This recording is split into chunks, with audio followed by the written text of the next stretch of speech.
চালিয়ে ব্যবসা চলবে না বাংলাদেশ ছাত্র ইউনিয়ন জিন্দাবাদ। শিশু মৃত্যু নিয়ে হামে আমরা গত কয়েক মাস ধরে দেখছি যে হাজার হাজার সংখ্যক শিশু আসলে হামে আক্রান্ত হয়ে মারা গেছে এবং এই যে মারা গেল এটা নিয়ে সরকার পক্ষ থেকে এখন পর্যন্ত কোনো প্রতিক্রিয়া কেন দেখছি না এবং আমাদের যে অন্তর্বর্তীকালীন সরকার ছিলেন তিনি কেন যথেষ্ট পরিমাণে এবং মানে কি পর্যাপ্ত পরিমাণে টিকা মজুত রেখে যান নাই এবং সে যে যান নাই এটা যে অপরাধ এবং এটা কেন সে রেখে যান নাই এটার জবাবদিহি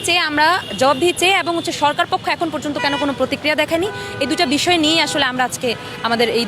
মানে দাবি যে সমাবেশ আসলে দাঁড়িয়েছি। অবশ্যই এটাকে আমরা অন্তর্বর্তীকালীন সরকারকেই দায়ী করছি কারণ তার ক্ষমতা থেকে নামার আগে অবশ্যই তার হচ্ছে পর্যাপ্ত পরিমাণে টিকা মজুত রাখা উচিত ছিল যাতে করে এই যে এখন যারা হামে আক্রান্ত হচ্ছে চাইলে কিন্তু আমরা তাদেরকে টিকা দিয়ে দিতে পারছি না এবং পরবর্তীতে যারা আসলে আক্রান্ত হবে মানে যাতে না হয় যে শিশুরা এখন পর্যন্ত বা বড়রা যারা আক্রান্ত হয় নাই তাদের কিন্তু আমরা সেই টিকাটা দিতে পারছি না এবং এখন যদি বলি এখন অবশ্যই তারেক রহমান যে হচ্ছে আমাদের সরকার প্রধান এখন তারও অবশ্যই এখানে দোষ আছে কারণ হচ্ছে সে এখন পর্যন্ত সংসদে এটা নিয়ে এতগুলো দিন ধরে এত বিষয় নিয়ে তারা কথা বলছে যেই ধরনের আলাপ আমাদের ড্রয়িং রুমে হওয়া উচিত তার সেটা সরকার পক্ষ এবং বিরোধী দলের মধ্যে হয় সংসদে কিন্তু এতগুলো শিশু মারা গেছে সেটা নিয়ে আমরা এখন পর্যন্ত তার কোনো প্রতিক্রিয়া দেখছি না সংসদে সে এটা নিয়ে কোনো কিছু পেশ করা হয়নি এবং এটা নিয়ে কোনো কথা হচ্ছে না তো সেই জায়গা থেকে অবশ্যই তারও এখানে আসলে মানে আমি তারও আসলে এখানে কোনো অবদান নাই এবং তারও অবশ্যই দোষ আছে এই জায়গাটাতে।